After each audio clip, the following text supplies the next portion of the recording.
شروعات کرتے ہیں جو سیلابی ایک سچویشن جو ہے وہ خاص طور پر جنوبی پنجاب میں جو دیکھی گئی ہے اور جو اس کی تباہ کاریاں دیکھی گئی ہیں. اب کہا جا رہا ہے کہ پانی کی سطح آہستہ آہستہ کم ہو رہی ہے, تو اب جو خوفناک مناظر ہیں وہ دکھائی دے رہے ہیں. کیا آپ کے پاس تفصیلات؟ بالکل آپ نے ٹھیک کہا ہے کہ جو ساؤتھ کے حوالے سے ایک چیز ہم نے دیکھی ہے, وہ یہ سیریسنس کا مظاہرہ نہیں کیا گیا, ذمہ داری کا جو کیا جانا چاہیے تھا. شاید اس کی وجہ یہ تھی کہ جو کوئی لاہور میں فوکس تھا وہاں پہ, ایک تو اتنے سینٹرل پنجاب میں کوئی زیادہ کوئی نقصان نہیں ہوا, اللہ کا شکر ہے. باقی نقصانات تو ہوئے ہیں فصلوں کا, دیگر چیزوں جانی نقصانات کچھ ہوئے ہیں, لیکن اتنے بڑے پیمانے پہ نہیں, خدا نے مہربانی کی ہے. ایسے سیم لاہور میں بھی ہم نے دیکھا ہے کوئی ایسا کوئی بڑے پیمانے جانی نقصان نہیں ہوا. وہی ساری ہاؤسنگ سوسائٹیز میں روڈا پہ فوکس رہا ہے, وہ علیم خان صاحب پہ فوکس رہا ہے. اب ان کا خیال تھا کہ پانی یہاں سے نکل گیا ہے تو بس اب مسئلہ حل ہو گیا. اب یہ نہیں سوچا کسی نے, نہ پنجاب حکومت نے نہ آگے والوں نے, کہ جناب ابھی یہ پانی جو اتنا آیا ہے یہ جائے گا کہاں پہ. آخر اس نے کہیں نہ کہیں پہ تو ایڈجسٹ ہونا ہے نا. وہاں پہ دریا میں تو آپ نے اپنے ہاؤسنگ سوسائٹیاں بنا لی ہیں ماشاءاللہ, دریاؤں زمینیں تو آپ نے قبضے میں لے لی, دریا نے آپ سے قبضہ تو چھڑوا لیا ہے, تو لیکن آگے کہیں نہ کہیں دریا کا رخ جائے گا نا, پانی جائے گا. تو انہوں نے کہا یہاں سے ٹل گیا ہے تو پھر اس کے بعد اگلے جانے مطلب جھنگ جانے تو ترمو جانے تو مظفر گڑھ تو پھر ملتان تو جلال پور بہاولپور لودھرام بہاول نگر جو بھی جہاں اچ وغیرہ اور سندھ میں جا گرے گا ہمارا. مطلب دیٹ واز دا ایٹیچیوڈ جو سٹارٹ میں دیکھنے میں ہے. ادروائز تو بہت سارا آپ کا ٹائم تھا, پانی نے جانا ہے 5-6 دن تو پانی کو لگتے ہیں وہاں تک پہنچنے میں, بہت کچھ کر سکتے, ایویکویشن ہو سکتی تھی, یا وہاں پہ آپ جو بند وغیرہ ہیں ان کو کر سکتے تھے. فیصلے پہلے ہو سکتے تھے, بعض کہتے ہیں ڈیلیڈ فیصلوں کی وجہ سے کیا ہے. اچھا نئے موٹر ویز بنے ہیں جن کی وجہ سے جو آپ کے پرانے روٹس وغیرہ تھے, ابھی جیسے موٹر وے جو ہے وہ بہہ گئی ہے, اس میں آپ کی سڑکیں بہہ گئی ہیں, اور ان ایریاز میں پہلی دفعہ پانی گیا جو پہلے کوئی ریسنٹ اس میں نہیں کیا تھا. سو بہت ساری آبادیز جو ہیں وہ آرام سے بیٹھی ہوئی تھیں کہ ہمیں کچھ نہیں ہوگا کیونکہ کبھی پانی آیا نہیں ہے. انہوں نے نکالا ہی نہیں, انہیں کہا بھی کیا تو انہوں نے کہا نہیں جناب کوئی مسئلہ نہیں ہے. اس سے پہلے بڑے بڑے سیلاب آتے رہے, جیسے اس دن جمشید رضوانی صاحب ہمارے ساتھ تھے, وہ کہہ رہے تھے کہ جناب لوگوں نے کہا جی اس سے بڑے بڑے ہم نے سیلاب دیکھے یہ کون سا مسئلہ ہے. اچھا I myself being a roller man, مجھے خود پتہ ہے کہ ہم جو اتنا خطرات کو سیریس نہیں لیتے ہماری سائڈ پہ لوگ جو ہیں. دوسرا اپنا گھر چھوڑ کے نہیں جانا چاہتے, ہاں بالکل مشکل ہوتے کسی اور کی مطلب خرائط پہ, کوئی چاول پانی پہ روٹی پانی پہ بچوں لے کے, وہ کوئی نہیں جانا چاہتا. بہت زیادہ وہ چیزیں, سو وہ بھی آپ کو وہاں پہ ایک ریزسٹنس آپ کو ملی ہے. دوسرا اس نے شکیل انجم صاحب نے کہا تھا, انہوں نے بڑے زبردست قسم کے ہمیں بیپرز یہ کل بھی کوشش کریں گے کہ ہم دوبارہ لیٹسٹ لیں وہاں سے. شکیل نے اس کی پریڈکشن کی تھی کہ جو ہی پانی اترے گا تو یہاں ٹریجک ہیومن ڈیزاسٹر آئے گی جو اب وہاں آنا شروع ہو گئے. کل میں سے وہاں پہ 9 بچوں کی اس میں کھیت میں سے جو پھنسی ہوئی تھیں وہ ان کی بیچاریوں کی باڈیز ریکور کی گئی ہیں. لوگوں کو اب نکلنا شروع ہو گئے, بڑے بڑے گاؤں کے گاؤں وہ اس میں ملیا میٹ ہو گئے ہیں. کوئی تھاؤزنڈز آف پیپل کے کہتے ہیں کوئی مسنگ ہیں, ہنڈریڈز آف کے بارے میں کہا جا رہا ہے کہ جناب خدا نہ خاصہ ان کی کیجولٹیز ہوئی. اب یہ سارا فگر اب آنا شروع ہوگا. جو اصل چیز ہے وہاں پہ کہ لوگوں کے لیے ریلیف کتنا ہے, لوگوں کے لیے وہاں پہ جو آئے ہوئے ہیں ان کو دوبارہ کب لے کر جائیں گے. پانی تو اتنا جلدی نہیں اترنے والا, ٹائم لگتا ہے. یہ تو نہیں ہوگا نا کہ اوور نائٹ پانی جو ہے ٹھیک ہے 10 فیٹ سے وہ 8 ہوگا, 8 سے 6 ہوگا, 6 سے 4 2, اس کو ٹائم لگتا ہے پروسیس میں. اتنی دیر میں ان لوگوں کو وہاں پہ رکھنا بہر, اور ان کا آج کل گرمی کے, اچھا وہاں ساؤتھ میں گرمی بھی ہے, مچھر بھی ہیں, پھر خوراک کے 30-40 لاکھ بندہ افیکٹ ہوا ہے آپ کا. اس لیول کا کیا ریسپانس ہے, تو معذرت کے ساتھ اس لیول کا ریسپانس نہیں, حکومت بھی نہیں دے پا رہی, نہیں دیے انہوں نے. اور پھر اچھا پہلے مخیر حضرات جاتے تھے, اب کی دفعہ جو سیڈلی بہت ہیں, میں یہ نہیں کہہ رہا ملتان میں کچھ لوگ ہیں they are doing wonderful job, لیکن وہ ریسپانس آپ کو نظر نہیں آیا پورے ملک سے جو پہلے آتا تھا. اچھا ڈیلیڈ ریسپانس بھی ہے کلاسرا صاحب, اور ریسورسز کی بھی کمی ہے کیونکہ اتنا بڑا جو یہ میسو جو ڈسٹرکشن یہ دیکھی گئی ہے اس کی تو شاید کنٹرول کرنے کی کیپیسٹی بھی نہیں ہے نا. تو یہ دونوں چیزیں جب مل جاتی ہیں تو پھر جو ڈیزاسٹر ہے وہ نظر آ رہا ہے. وہ بات آپ کی ٹھیک ہے کہ ایک کیونکہ یہ کوئی ہر سال فلڈ تو نہیں آ رہے تھے کہ چلو ہم کے بینیفٹ آف دا ڈاؤٹ دیا جا سکتا ہے, لیکن اب یہ آئیں گے.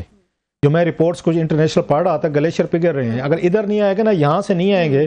انڈیا سے نہیں ہے کہ ہماچل پردیش یا یہاں وغیرہ سے یا کشمیر سے, اگر سپوزلی بات کر رہے ہیں تو آپ کو ادھر دریا سندھ سے آئیں گے. اب آپ وہاں سے آئیں گے, گلیشیئر پگھل رہے ہیں وہاں پہ, گرمی کیونکہ کلاؤڈ بسٹ جو ہو رہے ہیں نا, درخت آپ نے کاٹے ہیں, انوائرمنٹل ڈیزاسٹر جو ہم نے کی ہے اس کا امپیکٹ آئے گا. سو آپ کو اب تیاری ہر سال کے لیے پکڑ کے رکھنی ہے کہ فلڈز اب آئیں گے. اگر وہ کہتے ہیں یہ نیو نارمل بننے والا ہے جیسے پہلے ہوتا تھا. جہاں تک ریسپانس کی بات ہے کہ آپ نے کم از کم چلو مان لیا کہ کوئی ڈیلیڈ فیصلے ہوئے ہیں, کچھ غلط ہوئے ہوں گے, کوئی ضروری نہیں سارے صحیح فیصلے, لوگ افیکٹ ہوئے ہیں, لیکن جو لوگ باہر آ گئے ہیں ان کو بھی کھانے پینے کا, ان کی تھوڑی سی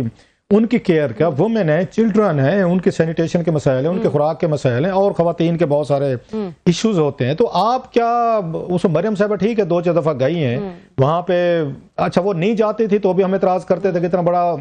ڈیزاسٹر ہے وہ نہیں جا رہی، وہ گئی ہیں تو بھی یہ اعتراض آ رہا ہے کہ ان کے جانے سے پروٹوکول میں لوگ پڑ جاتے ہیں، لہٰذا وہ جو ریلیف ورک ہے وہ افیکٹ ہوتا ہے۔ دونوں سوئٹ سے لائے کہ ڈبل ایٹ سوٹ جاتی تھی مریم صاحبہ تو بھی ان پہ تنقید ہوتی ہے کہ جاتی ہیں وقتی طور پر لوگ آتے ہیں، کیمپ شیمپ انتظامیہ بنا دیتی ہے، بندے شندے اکٹھے کر کے تو برتن بھی صاف، کھانا بھی صاف، سب کچھ ہو جاتا ہے، فوٹو آپ ہو جاتا ہے۔ اس کے بعد جو ہی مریم صاحبہ جاتی ہیں اس کے بعد وہی ہڑبونگ، وہی لاٹھی چارج، لوگوں کو مار کوٹ۔ لوگ بھی صاف ذرا ڈسپلن کے عادی نہیں ہے کہ کوئی چیز لینی ہے، خیمہ لینا ہے، ٹینٹ لینا ہے، بوری لینی ہے، آٹا لینا ہے، چلو لائن میں لگیں۔ لوگوں کو ماپ کو خطرہ ہوتا ہے کہ تھوڑی بوریاں ہیں، تھوڑا آٹا ہے اور بچے زیادہ ہیں ہمارے، تو یہ کہیں سے یہ نہ ہو، یہ ختم ہی نہ ہو جائے، تو لوگ سٹیمپیڈ کرتے ہیں، بھاگتے دوڑتے۔ اس میں بھی صاف ذرا پولیس نے ایک رکھنا ہوتا ہے اپنا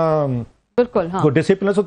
ساری چیزیں جب مکس ہوتی ہیں۔ اب جو بیچارہ بیٹھا ہوا ہے بچوں کے ساتھ، اس کو لگتا ہے مجھے آٹے کی بوری نہ ملی، تھیلا نہ ملا، روٹی نہ ملی، تو میں بچوں کو کیا دوں گا؟ وہ اپنی جان لڑاتے، سارے لوگ جان لڑاتے، دین دیر از اے میس۔ تو وہ چیزیں کرنی چاہیے تھیں ان کو، جو میرا خیال ہے اس بڑے پیمانے پہ وہ شاید نہیں ہو سکیں، اور جس سے لوگ جو ہیں وہ تکلیف میں مشکل میں۔ اور اب اگر پانی تھوڑا بہت ٹھہر جائے گا، جب سارا پانی نکل جائے گا، تھوڑا تھوڑا پانی رہ جاتا ہے، اس سے بیماریاں، مچھر، جیسا کہ آپ نے کہا گرمی کی وجہ سے، تو یہ آئی ہوپ کہ جو اب ری ہیب کی جو ایفرٹس ہیں ان کو تیز سے تیز جو ہے وہ کیا جائے۔ ایک بات میں بتا دوں، میں ویسے آج کچھ لوگ کہہ رہے تھے کہ ہمارے یہاں نا ہماری رولنگ لیڈ کی وہ سینسٹیوٹیز نہیں ہوتی، مطلب اس وقت کچھ میں پڑھ رہا تھا سوشل میڈیا پہ، لوگوں کا ایک پوائنٹ آف ویو ہے، وہ بھی ہے کہ ملک میں اتنی بڑی ڈیزاسٹر، ہیومن ڈیزاسٹر آئی ہوئی ہے، جو ملک کے وزیر اعظم اور صدر اس ملک میں نہیں ہے، دونوں نہیں ہیں۔ اچھا، زرداری صاحب کو مجھے یاد ہے 2010 میں جب اس وقت فلڈ آیا تھا نا، زرداری صاحب فلائٹ لے کے پیرس اور پیرس سے لندن چلے گئے، ہی واز دا پریزیڈنٹ۔ ابھی یہ سندھ میں جا رہا ہے، وزیر اعظم صاحب مان لیا کہ قطر کی بڑی اہم ہوگی چیزیں ہوتی، لیکن that's how the people translate it, کہ جب ہم پانی میں ڈوب رہے تھے، ہم بھوکے مار رہے تھے، تو ہمارا پرائم منسٹر، ہمارا صدر کہاں پہ تھے؟ لوگ اس طرح ریلیٹ کرتے ہیں۔ ہماری سائڈ پہ تو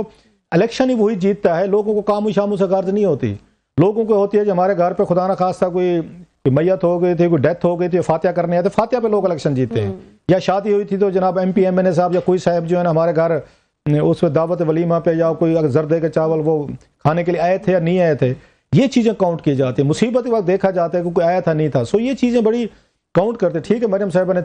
تین چار دفعہ وزٹس کی ہیں، لیکن میں آپ کو بتا رہا ہوں لوگ یہ بھی سوال پوچھ رہے ہیں کہ آپ کے ملک کے وزیر اعظم چاہے جتنا بھی قطر کا بڑا اہم ایشو ہوگا، عام آدمی تو نہیں سمجھتا، اور لوگ بڑے ویل انفارمڈ ہیں آج کل، ان کو سب خبریں ہیں ان کے پاس۔ جو ہم نے نیپال میں دیکھا وہ ایک بہت بڑا آئی اوپنر ہونا چاہیے سب کے لیے کہ لوگ دیکھ رہے ہیں کہ ہمارے لیڈران وہ کہتے ہیں نا بلی، وہ مت کبوتر والا کام ہوتا ہے کہ جناب وہاں پہ ہوا ہے ہمارے ہاں نہیں ہوگا، یہ ہر بندہ یہ سمجھتا ہے، وہاں پہ ہوا ہے بنگلہ دیش میں ہوا ہے ہمارے ہاں نہیں ہوگا، نیپال میں ہمارے ہاں نہیں ہوگا، یہ ہر کوئی تسلی رکھے بیٹھا ہے، ادھر مودی صاحب تسلی رکھے بیٹھے ہیں، ادھر ہم تسلی رکھے بیٹھے ہیں، ہمارے ہاں نہیں ہوگا۔ دوسرا بس صدر صاحب جو ہیں کم از کم چائنا کا وزٹ کو اتنا ارجنٹ تو نہیں تھا، یہ ہفتے مہینے بعد بھی ہو سکتا تھا، آپ کے سندھ میں ایشوز ہو رہے ہیں، آپ کے ساؤتھ میں ہیں، بہرحال یہ بڑے لوگوں کی بڑی باتیں ہوتی ہیں، اور بڑے لوگوں کے دل میں نا اتنا بڑا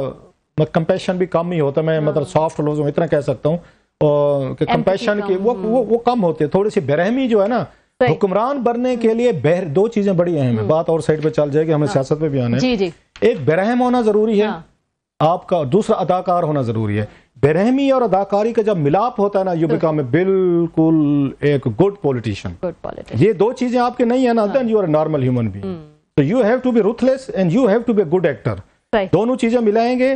اپنے رuthless کو بھی آپ نے چھپانا ہے۔ بڑے لیڈر کیسے بنے؟ یس، یہ میں آپ کو دو لفظوں میں کہانی بتا دی ہے، اگر جو میں نے جتنا تھوڑا سا پڑھا ہے۔ میرا کوئی نہیں ہے بننے کا، آپ نے ادھر شو ہی کرنے ہمارے ساتھ بیٹھ۔ خان صاحب جو ہیں وہ کتنے روتھلیس اس وقت نظر آ رہے ہیں، ہم دیکھ رہے ہیں ان کا پھر سخت جو ہے وہ ایکس پہ پوسٹ نظر آیا ہے، کیا چل کیا رہا ہے آخر؟ اب دیکھیں آپ نے کہاں کی بات کہاں ملا دی، خان کے سپورٹر کہیں گے دیکھیں جی کہ آپ نے کہاں سے روتھلیس کی بات کرتے کرتے جا کے خان صاحب کا آپ نے پوچھ لیا۔ آج والے ٹویٹ کے بعد مجھے تو خان صاحب کے ساتھ ہمدردی فیل ہو رہی ہے، ان کی مطلب روتھلیسنس کو، وہ ہر ایک میں ہوتی ہے، میں ان کی نہیں بات کرتا، مشکل میں اللہ ان کے آسانیاں پیدا کرے ان کے لیے، جو بندہ جیل میں بیٹھا ہے اس کے لیے اچھی بات کرنی چاہیے، لیکن کیا کریں ہمارے پولیٹیکل ماسٹرز ہیں، so you have to say something about their conduct, کیونکہ ان کے جو فیصلے ہیں چیزیں ہیں نا وہ ہم پہ بھی امپیکٹ ہوتے ہیں، ان کے آتے ہوتے ہیں، گڈ اور بیڈ، ان کے فیصلوں سے امپیکٹ ہم ہوتے ہیں۔ آج مجھے ان کے ساتھ کیوں ہمدردی فیل ہوئی ہے؟ عمران خان صاحب کو کہنا پڑ گیا، باقی چیزیں سائڈ پہ کر دیتے ہیں کہ انہوں نے کیا کہا جناب منیر صاحب کے بارے میں، کرنل صاحب کے بارے میں، ملٹری ٹرائل کے بارے میں، ججز کے بارے میں، 300 کیسز ہوئے ہیں، رپورٹ لیک ہوئی ہے، کوئی کامن ویلتھ کی ہوئی ہے، سب کچھ وہ اپنی جگہ پہ رکھ دیتے ہیں، وہ ٹھیک کہہ رہے ہیں کہ ان کو ایک سائڈ پہ رکھتے ہیں، از all right, fair enough.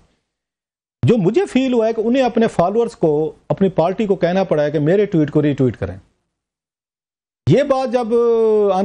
Lighter note ہمارے جیسے یوٹیوبر کبھی کہتے تھے کہ میرے چینل کو سبسکرائب کریں، تو ہمارے پی ٹی اے والے دوست جو ہے نا ہماری بڑی کلاس لیتے تھے کہ اب آپ بھیک مانگنے پہ آ گئے ہیں، اب آپ کہتے ہیں آپ کا چینل سبسکرائب کریں، لائک کریں، اور وہ کیا کہتے ہیں گھنٹی بھی بجائیں، ذرا گھنٹی بھی بجائیں، وہ بھی بجائیں تاکہ آپ کو پتہ چلے۔ اب سوال یہ ہے کہ یہ اسے، اب وہ کہیں گے جناب اس کا اس سے کیا تعلق ہے، وہ اس پہ سبسکرائبر کو سبسکرائب کہنے سے خان صاحب کے بیل آئیکن پریس کریں، یا اب اس کا خان صاحب کے ٹویٹ میں یہ کہنا ہے کہ اس کو ری ٹویٹ کرنے میں کیا فرق ہے؟ بھئی خان صاحب تو کوئی یوٹیوب چینل نہیں چلاتے، خان صاحب تو ٹویٹر چلاتے ہیں۔ میں نے تو آج تک کبھی اپنے اس ٹویٹ میں نہیں لکھا کہ جناب جو مجھے پسند کرتے ہیں 8 10 15 20 اتنے ہی ہوں گے، باقی بچ تو کھ نہیں گیا نا، ہمارے موسٹلی تو ہمارے مطلب وہ بیٹھے ہوئے نا جو ہمیں پسند نہیں کرتے یا ہماری باتیں نہیں پسند کرتے۔ تو بھائی صاحب ہم نے تو کبھی نہیں کہا اپنے اس پہ ٹویٹ پہ کہ میری کہ جو میں اس کو ٹویٹ کر رہا ہوں آپ اس کو ری ٹویٹ کریں تاکہ زیادہ لوگوں تک میرا پیغام جائے، پارٹی تک جائے یا لوگ وٹ ایور۔ تو اس کا مطلب یہ ہے کہ خان صاحب کے پاس جو مجھے فیل ہو رہا ہے کہ خان صاحب کے اپنی پارٹی کے لوگ جو بہت بڑا اعتراض آ رہا تھا، وہ تو چلو ہم لائٹر ٹون میں بات کہہ رہے تھے، وہ بیل شیل بجانے والی، کہ خان صاحب کی پارٹی کے لوگ اب ان کے ٹویٹس کو ری ٹویٹ نہیں کرتے۔ واٹ اٹ انڈیکیٹس کہ ان کے ایم این ایز، ان کے سینیٹرز، ان کے پارٹی کے عہدیدار خان صاحب کے ٹویٹس جو ہوتے ہیں وہ ان کو ری ٹویٹس نہیں کرتے، جس پہ خان صاحب کو کہنا پڑ گیا کہ ان کو ری ٹویٹ کریں۔ اس سے کیا ثابت ہو رہا ہے کہ یا تو آپ کی پارٹی کے اندر بغاوت ہے، یا آپ کی پارٹی آپ کے بیان پوائنٹ آف ویو سے اتفاق نہیں کرتی، یا اسٹیبلشمنٹ پہ جو الزامات لگتے ہیں انہوں نے بڑا سکسیسفلی آپ کی پارٹی کے اندر کریکس پیدا کر لیے کہ اب آپ کو لیڈر نہیں مانتے۔ جو پہلے اندھا دھند مانا جاتا تھا کہ خان نے جو کہہ دیا نا پھر اس کے بعد قیامت ہے، پھر اس کے بعد کوئی اس میں کوئی الف زیر زبر کی کوئی چینج نہیں ہو سکتی، کیونکہ جو کہہ دیا خان نے۔ اب پتہ چلتا ہے نہیں، خان صاحب اتنا بڑا بھی کہہ دیں تو پارٹی سیریس نہیں لے رہی، اور پارٹی کے بڑے بڑے لوگ لیں گے۔ آج جا کے ذرا یہ تھوڑا سا دیکھنا چاہیے کہ خان صاحب کے ان ٹویٹس کو کتنے ان کے پارٹی کے لوگوں نے ری ٹویٹس کیا، بڑے بگ گن جو ہیں، مین ون نہیں کیا،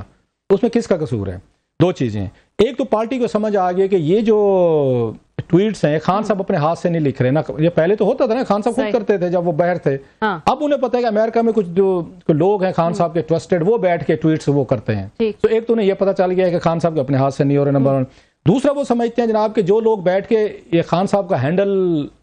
یہ ٹویٹر ہینڈل کر رہے ہیں نا، وہ پاکستان میں نہیں ہے، وہ تو باہر بیٹھے ہیں، دے کوڈ افورڈ۔ ہم تو پاکستان میں رہتے ہیں، ہمارے فیملیز بھی ہیں، ہمارے بزنس بھی ہیں، ہمارے گھر بھی ہیں، ہمارے پتے ایڈریسز ہمارے گھروں میں آتے ہیں، یہاں پہ ظلم بھی ہوتے ہیں، زیادتی بھی ہوتی ہے، بندے بھی اٹھائے جاتے ہیں، قانون بھی نہیں ہے، لا بھی نہیں۔ خان صاحب تو خود کہہ رہے ہیں اس ملک میں کوئی قانون نہیں ہے، کوئی لا نہیں ہے، کسی کی رسپیکٹ نہیں ہے۔ تو جناب ایک حد تک تو وہ افورڈ کر سکتے ہیں خان صاحب کو۔ وہ یہ سمجھتے ہیں کہ جو باہر بیٹھے ہوئے بندے ہیں وہ خان صاحب کے ٹویٹر پہ خان صاحب کچھ 4 باتیں کہتے ہیں تو اپنی طرف سے بھی 6 بڑھا دیتے ہیں۔ اچھا، اگر ہم ان کو ری ٹویٹس کرتے تو ہمارے لیے امپلیکیشن ہے۔ آپ نے دیکھا ہوگا کہ ان پہ سائبر کرائم کے بھی بلایا انہوں نے، تھریٹ تو حکومت نے میں ایجنسیز نے بھی اسٹیبلشمنٹ نے پوری رکھی ہوئی ہے، ہراسمنٹ کہیں قانون کے نام پہ کہ وٹ ایور، انہوں نے بھی پورا رکھا ہوا ہے کہ ابھی علیمہ خان صاحب کو بلایا گیا تھا، بیرسٹر گور صاحب کو بلایا گیا تھا، اس سے پہلے عمر ایوب صاحب کو بلایا تھا، مطلب ہر نیم اینی ون جس کو انہوں نے وہاں پہ ٹویٹر پہ یا انہوں نے سائبر کرائمز والوں نے نہ بلایا ہو، اچھی خاصی بدریشن ہوتی ہے کہ آپ پہ پرچہ ہو گیا، آپ نے ضمانت کرانی ہے، جانا ہے، محض اس وجہ سے کہ ٹویٹ خان صاحب نے کیا، آپ نے ری ٹویٹ کیا، آپ پھنس گئے۔ تو پارٹی یہ سمجھ رہی ہے کہ خان صاحب ان لوگوں کے گھیرے میں ہیں جو ایک سخت لائن رکھتے ہیں۔ پارٹی چاہتی تھی، جو بہت سارے موقع پہ ہم نے دیکھا، کوئی مڈل لائن رکھی جائے، کوئی تھوڑا سا کوئی راستے نکالے جائیں، خان صاحب بھی باہر نکلیں، وہ آئیں صاف ٹوں، پارٹی بھی بچائیں، خود کو بھی بچائیں، that's what the politics is, that's how they see that. لیکن خان صاحب کہتے ہیں نہیں جناب، کیونکہ آپ لوگوں کو ووٹ صرف میری وجہ سے ملے، اب آپ کی نوکریاں، آپ کے جاب، آپ کا ایم این اے، آپ کی سینیٹرشپ، بزنسز، کاروبار، فیملی، بچے، ان پہ آپ نے مجھے پریفر کرنا ہے۔ آپ کے ساتھ کیا ہوتا ہے، میرے اس کے ٹویٹ کے بعد I am not concerned, I am concerned about one thing کہ میں نے ٹویٹ کیا ہے، میں نے اسٹیبلشمنٹ کو، جناس منیر کو، کرنل صاحب کو، کسی کو، اے بی سی ڈی ججز کو، سب کو میں نے وہ کر دیا، رگڑ کے رکھ دیا، اب آپ نے اندھا دھند اس کو وہ کر دینا ہے، اچھا ری ٹویٹ کرنا ہے۔ اچھا، اس میں خلاصہ صاحب national cyber crime investigation agency نے تفتیش کی جب خان صاحب سے، تو انہوں نے کہا کہ میرا جو سوشل میڈیا ہے وہ اس طرح سے چلتا ہے کہ جو لوگ مجھ سے ملنے آتے ہیں وہ پیغام جو ہے میری سوشل میڈیا ٹیم کو پہنچاتے ہیں، اور پھر جو ہے وہ آگے جو بھی پوسٹ کرنا ہوتا ہے وہ کرتے ہیں۔ پھر انہوں نے یہ بھی کہا کہ اگر میں یہ بتا دوں کہ سوشل میڈیا کون چلاتا ہے تو اس کو اغوا کر لیں گے۔ تو یہ پاکستان میں تو نہیں، اندر کی کہانی جو ہے وہ خان صاحب اب اتنا بھی ٹھیک ہے، ہی از ان ٹربل، ہم وی پرے، اتنا بھی خان صاحب وہ نہ سمجھے کہ لوگوں کو نہیں پتا کہاں سے چل رہا ہے۔ آج کل کے ٹیکنالوجی کے دور میں کتنی دیر لگتی ہے، بچے کو مطلب ہے آج کل اس کو چھوٹے سے بچوں کو بھی کہیں ذرا پتہ کرنے جا، اس کا آئی پی ایڈریس کہاں سے آ رہا ہے، 1 سیکنڈ لگتا ہوتا ہے۔ اب یہ چیزیں ہمارے جیسے جو تھوڑے سے وہ half cooked half back technology میں پڑے ہوئے ہیں، یہ مطلب کسی کا آئی پی ایڈریس کرنا کہ یہ جو فلاں چیز جو ہے یہ کہاں سے ہو رہی ہے،